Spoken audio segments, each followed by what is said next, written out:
رقص محبت مکمل ناول۔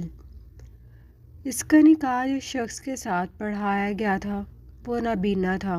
اس کی سوتیلی ماں نے پیسوں کے عوض اسے ایک امیر مگر نابینا شخص سے بیاہ دیا تھا جسے وہ چاہ کر بھی اپنی زندگی سے نہیں نکال سکتی تھی۔ اپنی دلی خواہش کے تحت وہ سرخ ساڑی پہنے وہ خود سے لاپرواہ کمرے میں ادھر سے ادھر ٹہل رہی تھی، جبکہ عمر رئیس دھیرے سے قدم اٹھا کر قریب آتے اسے کمر سے تھام کر اپنی جانب کھینچ چکا تھا۔ اس کی چیخ بے ساختہ تھی، اس کے سینے سے لگی وہ سہمی ہوئی تھی۔ جبھی اس کی نگاہ اس کی نظروں سے ٹکرائی تھی جو آج معمول کے خلاف۔ خوابوں کا جہاں وہ کیا ہوتا ہے؟ ازبا کے لیے وہ خوابوں کا جہاں اجڑ چکا تھا۔ اس نے ہمیشہ خواب دیکھا تھا وہ جب بھی دلہن بنی سرخ ساڑی پہن کر اپنے شوہر کے ساتھ اس کی تعریف لیتی ہوئی اس کے گھر جائے گی، لیکن یہاں تو وہ سرخ ساڑی پہنے اپنی شادی کا ماتم منا رہی تھی۔ کچھ دن پہلے اس کی سوتیلی ماں نے اسے بتایا تھا اس نے ازبا کی شادی طے کر دی ہے، جس پر وہ بے حد پریشان ہوئی تھی اور اپنی ماں سے پوچھتی رہی تھی وہ آدمی کون ہے جس سے اس کی شادی طے کی گئی تھی۔ اس کی سوتیلی ماں نے مسکرا کر اسے دیکھا۔ وہ ہمیشہ ان کی بیٹی پر سبقت لے جایا کرتی تھی۔ ان کی سگی بیٹی بھی خوبصورت تھی لیکن وہ منہ پھٹ اور بد لحاظ تھی، جس کی وجہ سے اسے کوئی پسند نہ کرتا، اور رشتہ ہمیشہ ازبا کے لیے آتا تھا جس پر اس کی ماں جل بھن جاتی تھی۔ اس کے بابا نے کہا تھا اس کی شادی کر دیں تو ان کی اپنی بیٹی کی بھی شادی ہو جائے گی، لیکن وہ کہتی تھی بہت اچھے گھر میں وہ اپنی بیٹی کی شادی کریں گی۔ لیکن اچانک ایک دن ان کے گھر ایک رشتہ آیا اور بدلے میں انہیں مالی معاونت بھی دی گئی تھی، جس کی وجہ سے انہوں نے یہ رشتہ فوراً قبول کر لیا تھا۔ ازبا کو کانوں کان خبر بھی نہ ہوئی تھی، اور جب ہوئی تو اس نے بہت شور مچایا اور رشتے سے انکار کیا، جس پر اس کی سوتیلی ماں نے اسے شادی والے دن تک کمرے میں بند کر دیا۔ اس کے باپ نے غصہ کیا جس کے سبب وہ مان گئی اور اس کی خواہش کے مطابق اسے سرخ رنگ کی ساڑی اس کے سسرال والوں نے لا کر دی تھی، جس کی وجہ سے وہ کافی حیران ہوئی تھی کہ اس کے سسرال والوں کو کیسے معلوم اسے سرخ ساڑی پہننی ہے۔ لیکن اس کی دلی خواہش پوری ہو گئی تھی اور وہ بیوٹیشین کے ہاتھوں سے تیار ہو رہی تھی جو اس کے امیر سسرال والوں نے بھیجے تھے۔ ازبا کو سمجھ نہیں آ رہی تھی وہ کیا کرے، جسے جانتی تک نہ تھی اس کی زندگی میں اچانک سے داخل ہونے والی تھی۔ اسے ابھی تک معلوم نہ تھا اس کے ہونے والے شوہر میں آخر کیا کمی تھی جس کی وجہ سے وہ ایک غریب لڑکے سے شادی کر رہا تھا۔ ازبا کو دلہن بنا کر ہال میں لایا گیا۔ جب دلہا ہال میں انٹر ہوا ازبا کا چہرہ حیرت کے شدید جھٹکے سے سکتے میں آ گیا۔ وہ مانو گونگی ہو گئی تھی۔ دلہا اسٹک پکڑ کر چلتا ہوا اسٹیج پر آیا تھا۔ ابھی دونوں کا نکاح ہونا باقی تھا۔ اس نے اپنی سوتیلی بہن سے کہا تھا وہ اس نابینا سے بالکل نکاح نہیں کرے گی، لیکن اس کی بہن نے ڈانٹ دیا کہ امیر لوگ ہیں، دو آنکھیں ہی تو نہیں ہیں، بس باقی تو سب کچھ ہے، اور ہینڈسم دیکھو کتنا ہے۔ اس کی بات سن کر ازبا کا دل بند ہونے لگا۔ اس کے بابا نے منت بھری نظروں سے اسے دیکھا تو اسے نکاح قبول کرنا پڑا، لیکن دل کا کیا کرتی جو اسے کہہ رہا تھا اس کے ساتھ بالکل غلط ہو رہا ہے۔ وہ مجرم نہ ہو کر بھی نہ جانے کس سزا کو بھگت رہی تھی۔ ازبا کی رخصتی ہوئی تو اس کے آنسو دل پر گرنے لگے۔ ہینڈسم آدمی اور دولت سے کیا تھا، وہ اس کے ساتھ ایک قدم چل بھی نہیں سکتا تھا۔ اسٹک کی مدد سے ہال سے نکل کر گاڑی میں بیٹھا تھا۔ ازبا نے گہری سانس لے کر خود کی بے چینی کو کم کرنے کی کوشش کی اور گاڑی سیدھا آ کر بڑے سے بنگلے کے پاس رکی۔ بنگلہ کافی اونچا تھا، اس نے سر اٹھا کر دیکھنا چاہا تو اس کے بھاری دوپٹے نے ناکام بنا دیا۔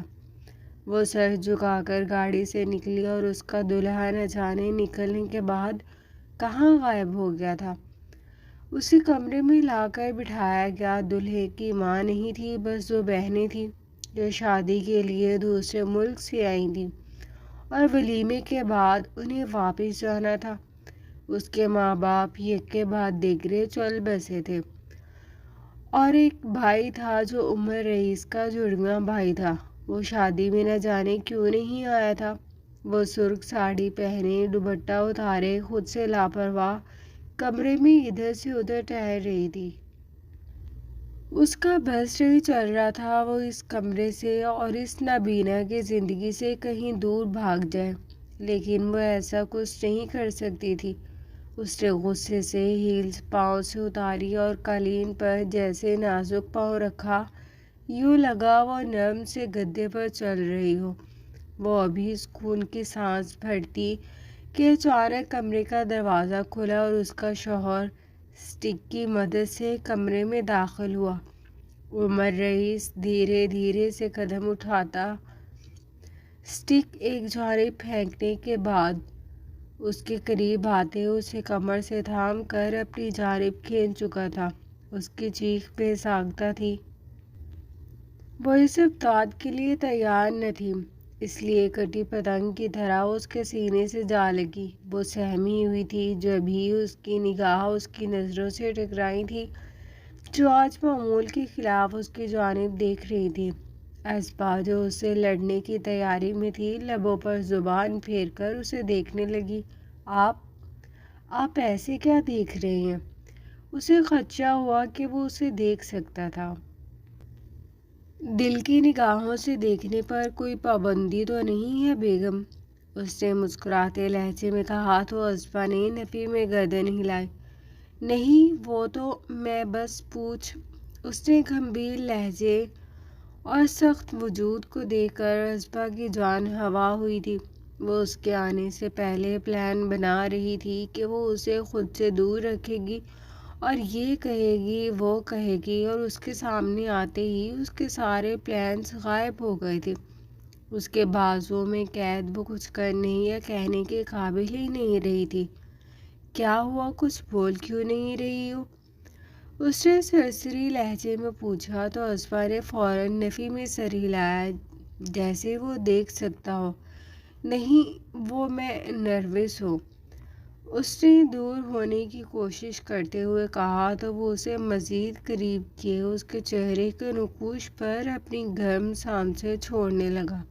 مجھے یقین ہے میں نے ایک بہترین لڑکی کا انتخاب کیا ہے۔ اس کی آواز سن کر اسبا نے جھٹکے سے سر اٹھایا اور اس کے چہرے کی جانب دیکھا۔ آپ نے مجھے چنا ہے؟ لیکن آپ تو… اس کے ذہن میں کافی سوال تھے جن کے جواب اسے چاہیے تھے، ورنہ وہ پریشان ہی رہتی۔ میں محسوس کر سکتا ہوں، اور میں نے تمہیں ایک جگہ محسوس کیا تھا، اور میں جان گیا تھا تم ہی ہو جو مجھ میں روشنی پیدا کر سکتی ہو اور مجھے اندھیروں سے نکال سکتی ہو۔ اس کی پہیلیوں پر اسبا کا دماغ گھوم گیا۔ برائے مہربانی مجھ سے دور رہیں۔ ہماری پسند کی شادی نہیں ہوئی ہے جو آپ پہلی رات آ کر مجھ سے کوئی بھی مطالبہ کریں۔ اسبا نے پھڑپڑاتے ہوئے دور کرتے اسے کہا تو وہ مسکرانے لگا۔ پسند میں نے پہلے کر لیا تھا، تم اب کر لو، کچھ بگڑے گا نہیں ہمارا۔ اس کی گمبھیر آواز کو کان کے پاس سن کر اسبا اچھلی تھی۔ وہ اس کو کلائی سے تھام کر اس کی گردن کے پاس سے اس کے کان میں سرگوشی کر رہا تھا۔ تم اندھے کیسے ہوئے؟ اس نے گھبرا کر سانس بحال کرتے ہوئے پوچھا۔ وہ اسے کمزور سمجھ کر آپ سے تم پر آ گئی تھی۔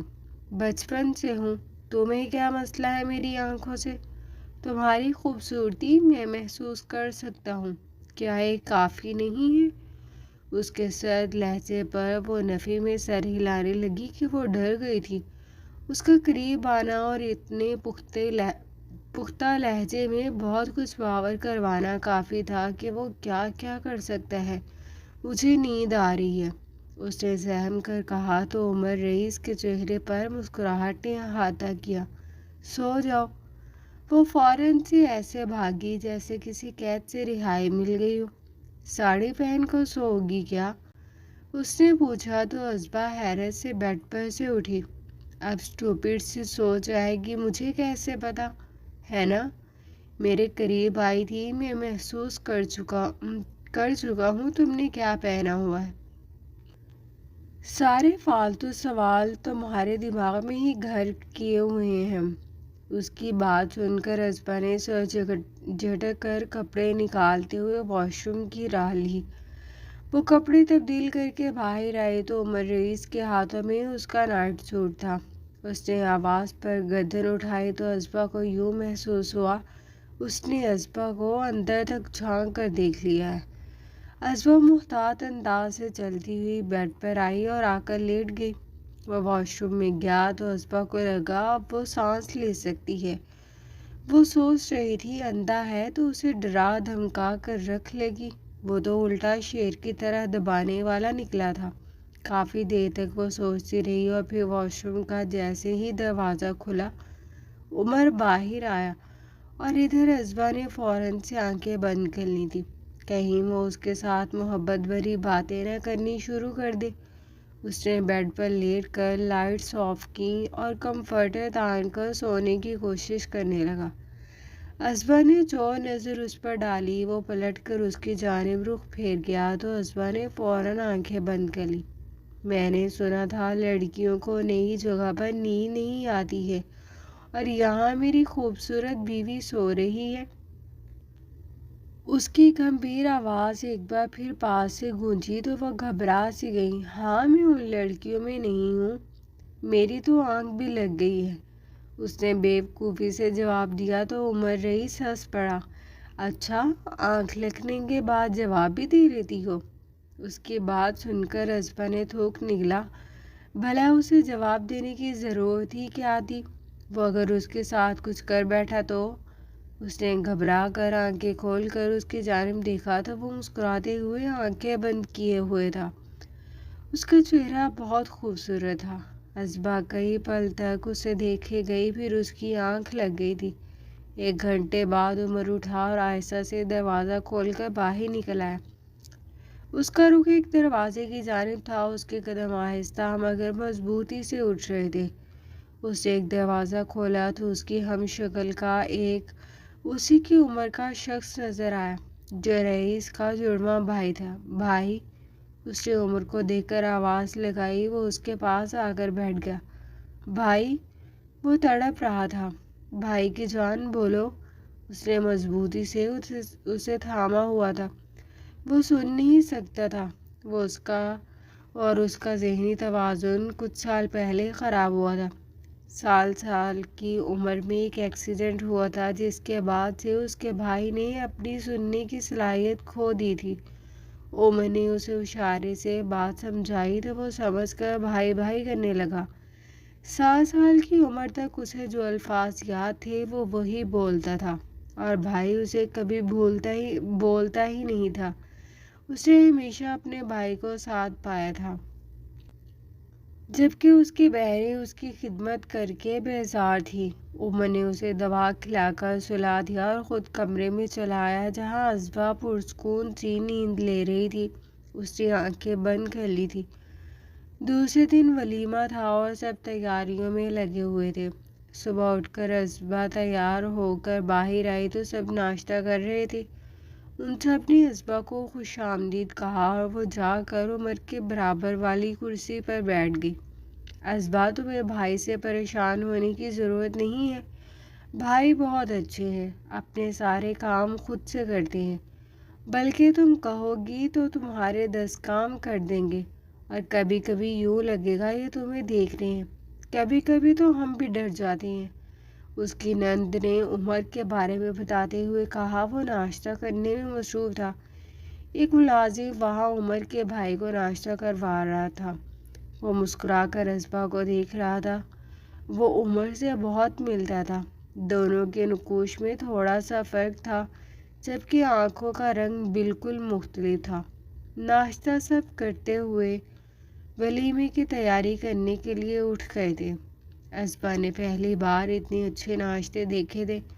اس نے کافی کا مگ عمر کے پاس دیکھا جو بھاپ اڑا رہا تھا۔ اس کی کافی ٹھنڈی ہو چکی تھی۔ اس نے چلاکی سے عمر کی کافی کا مگ اپنی جانب کھسکا کر اپنا مگ اس کی جگہ پر رکھ دیا تھا اور اسے بیوقوف بنا کر اسبا مزے سے اس کی گرم کافی پی رہی تھی۔ چیٹنگ کرنا بری بات ہوتی ہے۔ اس کی حرکت دیکھ کر عمر کا بھائی بھی چیخ رہا تھا، جبکہ وہ اس کے گردن موڑنے پر گڑبڑا سی گئی تھی۔ یہ کافی گرم۔ وہ کچھ کہنے لگی تھی جب عمر نے اس کی کافی اٹھا کر پی لی۔ اٹس اوکے، اس نے کہتے ہوئے ٹھنڈی کافی کے گھونٹ بھرے۔ وہ سر جھکا کر رہ گئی۔ وہ کمرے میں آئی تو یہ سوچ کر دوپٹہ اتار پھینکا کہ اس کا شوہر نابینا ہے اور مزے سے تیار ہونے لگی۔ اسے پارلر جانا تھا۔ وہ بیٹھا ہوا کسی سے کال پر بات کر رہا تھا۔ اسبا نے اچانک نگاہ اٹھا کر اسے دیکھا تو وہ اسے ہی دیکھ رہا تھا۔ اسبا کا سانس اٹک گیا۔ نہ جانے کیوں ایسا لگتا تھا وہ دیکھ سکتا ہے۔ میں نے اسے کہہ دیا تھا وہ کر لے گا کام، اس نے جواب دیتے کال کاٹ دی۔ اسبا چادر پہن کر باہر نکلی اور ملازم اسے پارلر میں چھوڑ آیا تھا۔ ولیمے کی تقریب تک سب ہال میں آ چکے تھے۔ اسبا بہت خوبصورت لگ رہی تھی، جبکہ عمر بھی کسی سے کم نہ تھا۔ اس رات وہ جب واپس گھر لوٹے تو ایک قیامت ابھی ان پر ٹوٹنا باقی تھی۔ عمر کے بھائی کی حالت بگڑ گئی تھی اور وہ سب اسبا کو گھر چھوڑے ہسپتال بھاگے تھے۔ اس کا علاج چل رہا تھا لیکن اس کا ذہنی توازن بگڑتا جا رہا تھا۔ عمر بے حد پریشان تھا۔ اسبا چینج کے بے چینی سے ان سب کا انتظار کرنے لگی تھی، لیکن کوئی ابھی تک نہیں آیا تھا۔ اس نے گھبرا کر عمر کو کال کی۔ اس نے نہیں اٹھائی تو وہ بے چین ہو گئی۔ اللہ، کیا ہوا ہوگا؟ وہ کسی کو اس حال میں دیکھنا نہیں چاہتی تھی جس حال میں وہ دونوں بھائی تھے۔ پھر صبح وہ سارے آئے تو ان کے چہرے سفید پڑے ہوئے تھے۔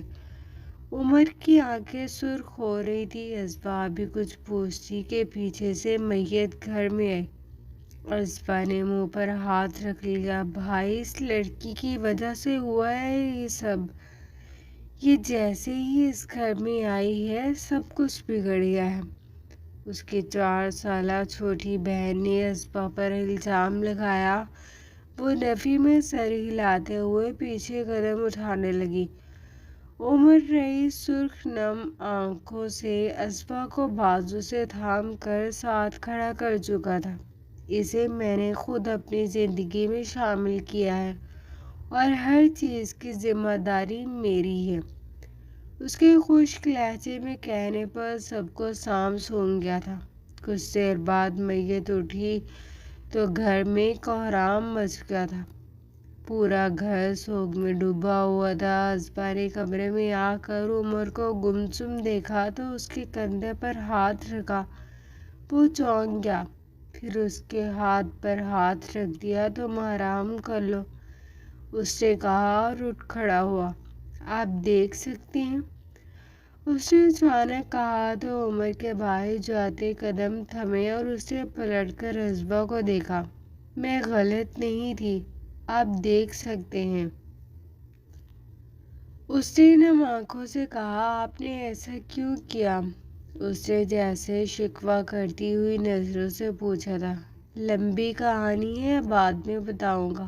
ابھی میری بہنیں ایئرپورٹ جا رہی ہیں، انہیں الوداع کہہ آؤں، اس نے باہر جاتے ہوئے کہا تو اسبا بھی اس کے پیچھے دوڑی۔ اس کی دونوں بہنیں روتی ہوئی اپنے بھائی سے ملی اور پھر اسبا کو بھائی کی وجہ سے گلے لگانا پڑا اور وہ چلی گئی۔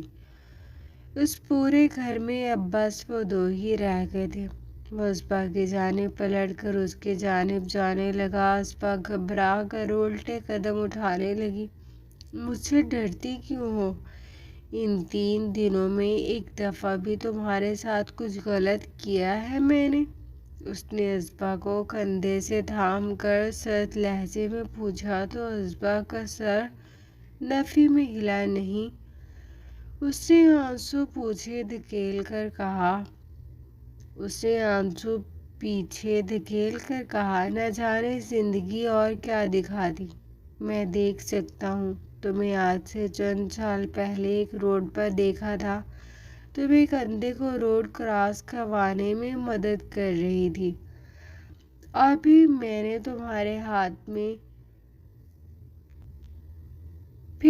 تمہارے بارے میں ڈیٹیل نکلوا لی تھی۔ پھر معلوم ہوا تمہاری سوتیلی ماں لالچی ہے اور تمہیں پیسوں کے لیے کسی کے ساتھ بھی رخصت کر سکتی ہے۔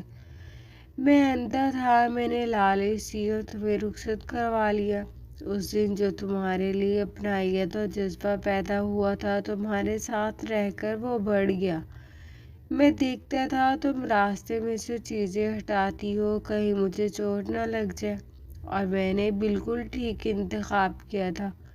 ازبا، تم نے مجھے میری قید تنہائی سے نکالا ہے۔ یہ سب ایک ڈرامہ ہے جو میں ایک وعدے کے تحت کرتا ہوا آ رہا ہوں۔ اس نے سر ہاتھوں میں گرائے صوفے پر بیٹھتے ہوئے کہا۔ ازبا اس کے برابر میں بیٹھ گئی۔ وہ مضبوط انسان نہ جانے اپنے اندر کیا کیا دبائے بیٹھا تھا۔ آپ نے یہ سب کیوں کیا؟ خود کو اندھا کیوں بنایا؟ اس نے تکلیف سے پوچھا تو عمر نے اس کی جانب دیکھا۔ ہم جڑواں بھائی تھے، ہم نے ہر چیز ایک ساتھ شیئر کی تھی، ہم بڑے ایک ساتھ ہوئے۔ ہمارا ایک دن ایکسیڈنٹ ہوا تھا جس میں میرے بھائی نے اپنے سننے کی صلاحیت کھو دی تھی۔ ہم گھر آئے تو مجھے چوٹیں لگی ہوئی تھی اور میرا بھائی وہ بالکل بے بس تھا، کچھ سنائی نہیں دیتا تھا، وہ روتا چیختا تھا۔ ماما میرے پاس آئی اور کہا میں اپنے بھائی کے لیے اندھا بن جاؤں اور اس دنیا کے لیے بھی، تاکہ میرا بھائی خود کو کمتر محسوس نہ کر سکے۔ اور میں نے ماما سے وعدہ کیا جب تک اس کا ساتھ میرے ساتھ رہا میں یہ جھوٹا کردار نبھاؤں گا۔ وہ پہلے سن نہیں سکتا تھا اور پھر دھیرے دھیرے پاگل ہونے لگا تھا۔ وہ میرے علاوہ کسی سے بات نہیں کرتا تھا۔ ہم یہاں سے دور چلے گئے، باہر گئے، وہاں میں نے پڑھائی کی، وہاں میں نارمل بنا رہا۔ پھر یہاں آیا، اپنے بھائی کے سامنے وہی کریکٹر نبھانے لگا جو میری ماں نے کہا تھا۔ ماما ایک دن ہمیں چھوڑ کر چلی گئی اور میں نے سوچا اب میں اس رول سے باہر آ سکتا ہوں، لیکن میرے علاوہ کوئی نہ تھا جسے یہ معلوم ہوتا۔ میں نے یہ کریکٹر اپنے بھائی کے لیے تعمیر نبھانے کا سوچ لیا تھا۔ میری بہنیں بھی نہیں جانتی میں باہر جا کر پڑا ہوں اور یہ سب جھوٹ ہے جو میں کر رہا ہوں۔ اس کی آنکھیں نم تھی، وہ روتے ہوئے بتا رہا تھا۔ ازبا نے اس کا سر کندھے پر رکھ لیا۔ کبھی کبھی ماں باپ بھی کسی دوسرے بچے کو احساس کمتری سے نکالنے کے لیے کسی دوسرے بچے کی زندگی تباہ کر دیتے ہیں۔ انہوں نے عمر سے یہ وعدہ لیتے ہوئے سوچا بھی نہ ہوگا کہ عمر کے اندر کس قدر خالی پن رہ جائے گا۔ اب وہ ایک مکمل انسان بننے کی ریس میں دوڑے گا۔ لوگ حیرت کریں گے، سوال کریں گے۔ میرے پاس ایک آئیڈیا ہے، اچانک سے ازبا نے کہا تو عمر نم آنکھوں سے اس کے چہرے کی جانب دیکھنے لگا۔ کیسا آئیڈیا؟ اس نے گھوم کر اس کی جانب رخ پھیرتے ہوئے کہا، یہی کہ آپ کسی دوسرے ملک جائیں اور سب میں مشہور کر دیں کہ آپ آنکھوں کا آپریشن کروانے جا رہے ہیں۔ ایک ڈاکٹر نے کہا ہے آپ کی آنکھیں ٹھیک ہو سکتی ہیں۔ ہم اصلی میں کسی ملک جائیں گے اور وہاں 2-3 ماہ رہ کر آئیں گے۔ آپ کی پٹیوں میں پکچرز میں لے لوں گی، اسے اسٹیٹس پر لگا دیں گے۔ اس طرح سب کو لگے گا آپ کی آنکھیں آپریشن سے واپس آئی ہیں۔ اس نے چٹکی بجا کر حل پیش کیا تھا جو عمر کو کافی پسند آیا تھا۔ کہہ تو ٹھیک رہی ہو، ایسے مجھے کسی کو صفائی بھی نہیں دینی پڑے گی۔ اور نہ ہی موم کے خلاف کوئی کچھ کہہ سکے گا، ورنہ سب موم کو غلط سمجھیں گے۔ وہ بس اپنے بچے کو ہرٹ کرنا نہیں چاہتی تھی۔ اسے نرمی سے بتایا تو وہ مسکرا کر اس بات میں سر ہلانے لگی۔ ہم آنکھوں کے آپریشن کے بہانے ہنی مون پر چلیں گے۔ عمر پٹری سے پھسلا تو ازبا نے اسے گھورا، پھر اس نے ازبا کو خود پر گرا لیا اور اپنے بھائی کی باتیں اسے بتانے لگا۔ وہ کیسا تھا، کیا کھاتا تھا۔ ازبا نے ساری رات عمر کی باتیں سنتے ہوئے گزاری تھی اور صبح کے قریب وہ سوئے تھے۔ دوسرے روز سوم تھا جس میں میت میں نہ آنے والوں نے شرکت کی تھی، اور اسی وقت عمر نے کہہ دیا وہ یورپ سے آنکھوں کا آپریشن کروانے جا رہا ہے۔ یہ بات ایک سے دوسرے سے تیسرے تک پہنچ گئی تھی۔ اس کی بہن کی بھی کال آئی تھی۔ آپ کو یہ خیال اب آیا؟ ہم تو کب سے کہتے تھے۔ اب اس لیے آیا ہوگا، لوگ کہتے ہوں گے آپ کی بیوی خوبصورت ہے اور آپ کا دیکھنے کو دل للچاتا ہوگا۔ اس کی بہنیں تو پھاپھا گھٹنی تھی۔ وہ سن کر ہنس پڑا۔ ازبا کا چہرہ سرخ ہونے لگا۔ وہ وہاں سے اٹھ گئی۔ دوسرے روز ان کی فرانس کی فلائٹ تھی۔ وہ لوگ پیکنگ کر چکے تھے اور پھر وہ فرانس کے لیے نکل گئے۔ ازبا پرسکون اور خوش تھی۔ اس کی سوتیلی ماں نے اس کے ساتھ غلط کرنے کی کوشش کی تھی، جبکہ اس کی قسمت نے اس کے ساتھ کتنا اچھا فیصلہ کیا تھا۔ ایک مکمل انسان کی دسترس میں دے کر اس پر احسان کیا تھا۔ ازبا نے سوئے ہوئے عمر پر نظر ڈالی اور مسکرا کر اس کے کندھے پر سر رکھ دیا۔ وہ لوگ ہوٹل میں پہنچے تو وہاں ریلیکس کیا، پھر وہ دونوں بھائی نکل کر گھومنے لگے۔ آپ کو سب سے زیادہ کیا پسند ہے؟ اس نے اچانک سے سوال کیا۔ مطلب؟ عمر نے حیرانی سے پوچھا۔ مطلب کھانے میں؟ اس نے ہاتھ دستانے میں مسلتے ہوئے پوچھا۔ سردی لگ رہی ہے؟ اس نے پوچھا اور ساتھ اپنا کوٹ اتار کر اس پر ڈال دیا۔ عمر آپ کیا کریں گے پھر؟ آپ پہنیں، آپ کو ٹھنڈ لگ جائے گی۔ اس نے گھبرا کر واپس سے اس پر کوٹ ڈالنا چاہا۔ نہیں، میں ٹھیک ہوں ازبا، یہ تم پہن لو، مجھے عادت ہے، اس نے مسکرا کر کہا تو ازبا نے پہن لیا۔ اچانک اس کی آنکھیں بھیگ گئیں اور وہ رونے لگی۔ کیا ہوا؟ عمر پریشان ہوا۔ مجھے میری امی میری سوتیلی بہن کی اترن دیتی تھی اور میں وہ پہنتی تھی، اور آج آپ کا یہ کوٹ پہن کر خود کو خوش قسمت سمجھ رہی ہوں، اس نے رونے کے درمیان بتایا تو وہ اس پر محبت بھری نظریں ڈال کر اسے قریب کر گیا۔ میری جان کے لیے اس سے بھی زیادہ چیزیں ہیں، بس حکم کرو، اس نے ازبا کی ناک کھینچتے ہوئے کہا تو وہ ہنس پڑی۔ آج رات ایک فرمائش کر سکتا ہوں؟ عمر نے سرگوشی میں سوال کیا۔ ازبا نے نظر اٹھا کر اسے دیکھا۔ سوال کی نظروں کو پاک کر عمر نے اس کا ہاتھ لبوں سے لگایا۔ شادی والی سرخ ساڑی پہنو۔ ایک دن تم اپنی دوست کے ساتھ ایک مال میں آئی تھی، وہاں تم سرخ ساڑی دیکھ کر کہہ رہی تھی تم اپنی شادی پر یہ پہنو گی۔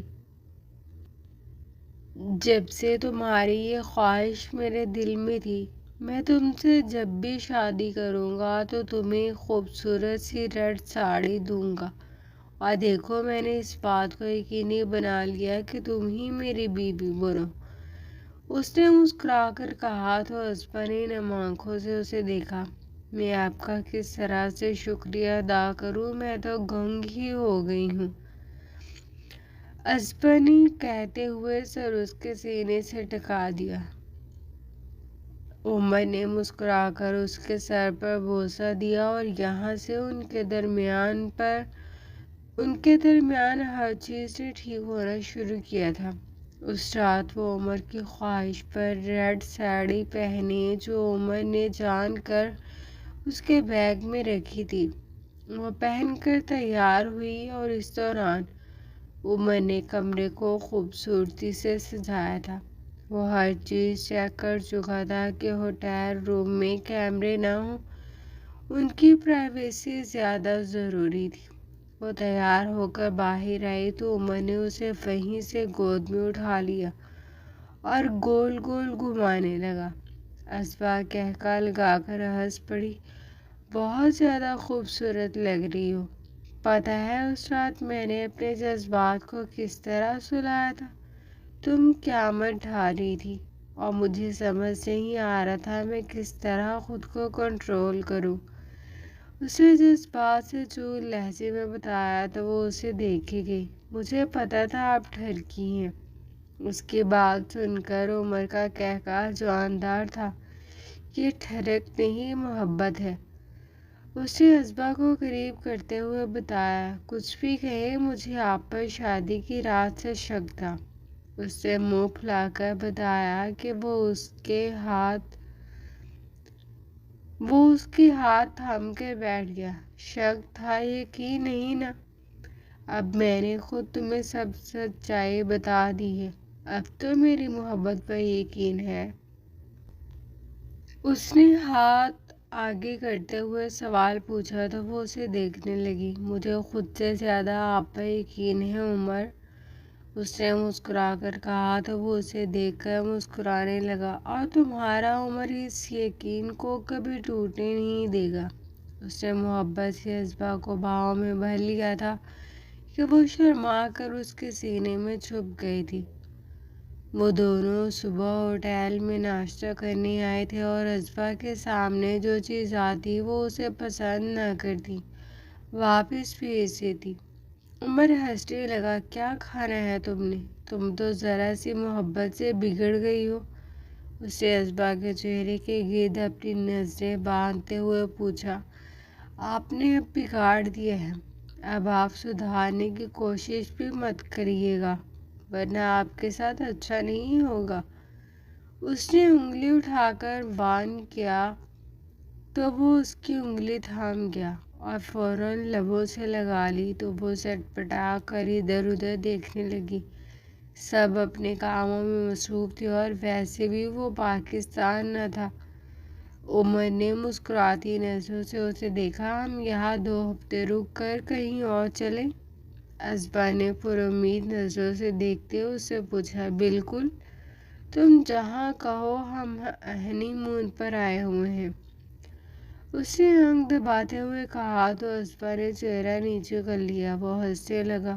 اصبا ہر رات اس کی آنکھ کی پٹی کر کے اسٹیٹس لگاتی تھی، سب اس کی صحت یابی کی دعا کر رہے تھے۔ اصبا، وہ اس کے سینے پر سر رکھے اس کی شرٹ پر لکیریں بنا رہی تھی جب عمر نے اسے پکارا، تمہیں کبھی کسی چیز کی ضرورت ہو تو مجھ سے کہنا، ڈرنا نہیں۔ اس نے کہا تو اصبا نے مسکرا کر سر اٹھایا اور تھوڑی اس کے سینے پر ٹکا کر اس کی آنکھوں میں جھانکا، آپ کو لگتا ہے میں آپ سے ڈرتی ہوں؟ اس نے حیرت سے پوچھا، نہیں بھائی، تم نے تو مجھے ڈرا کر رکھا ہوا ہے۔ عمر نے مصنوعی حیرت سے کہا تو وہ ہنس پڑی، پھر دوبارہ سر ٹکا کر آنکھیں موند لی۔ وہ 2 ہفتے رک کر لندن چلے گئے تھے، وہاں بھی خوب مزے کیے اور گھومے پھرے۔ واپس پاکستان آئے تو انہیں 3 ماہ لگ گئے تھے۔ اس کی بہنیں فوراً ملنے آئی تھیں اور بہت خوش تھیں۔ 1 مہینے تو مبارکباد دینے والوں کا تانتا بندھا رہا تھا۔ اصبا اس وقت بہت تھکی ہوئی تھی، ملازم کے ساتھ کام جو کرواتی رہی تھی۔ عمر آفس سے آیا تو اسے تھکن زدہ دیکھ کر پاس آئے، کیا ہوا میری بیوی کو؟ اس نے محبت سے پوچھا، تھک گئی؟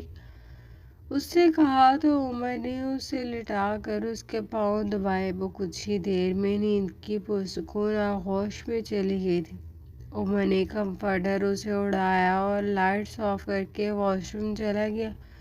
وہ واپس آیا اور اس کے برابر لیٹ کر اس کی کلائی تھام کر پاس کیا کہ اس کے بنا تو عمر کا اب گزارا ہی کہاں تھا۔ وہ کسمسا کر عمر کے کندھے پر ہاتھ رکھ کر سو گئی۔ صبح اس کی طبیعت اچانک بگڑ گئی تھی۔ شکر تھا عمر آفس نہیں گیا تھا۔ وہ اسے ہسپتال لے کر گیا تو معلوم ہوا اصبا امید سے ہے۔ وہ بے حد خوش واپس آیا تھا۔ اسے اسی دن سے اصبا پر سختی شروع کر دی تھی۔ بیڈ سے اترنے نہیں دیتا، کھانا خود کھلاتا۔ اصبا ہنس پڑتی۔ وہ کہتا وہ ان دونوں پر کوئی کمپرومائز نہیں کرے گا۔ اصبا آدھی رات کو بھی کچھ کہتی، وہ فوراً ایک الرٹ فوجی کی طرح اٹھ کھڑا ہوتا۔ اصبا اور عمر نے جو سہا تھا اس کا بدلہ بہت اچھے سے مل گیا تھا اور آگے مزید ملنے والا تھا۔ ختم شد۔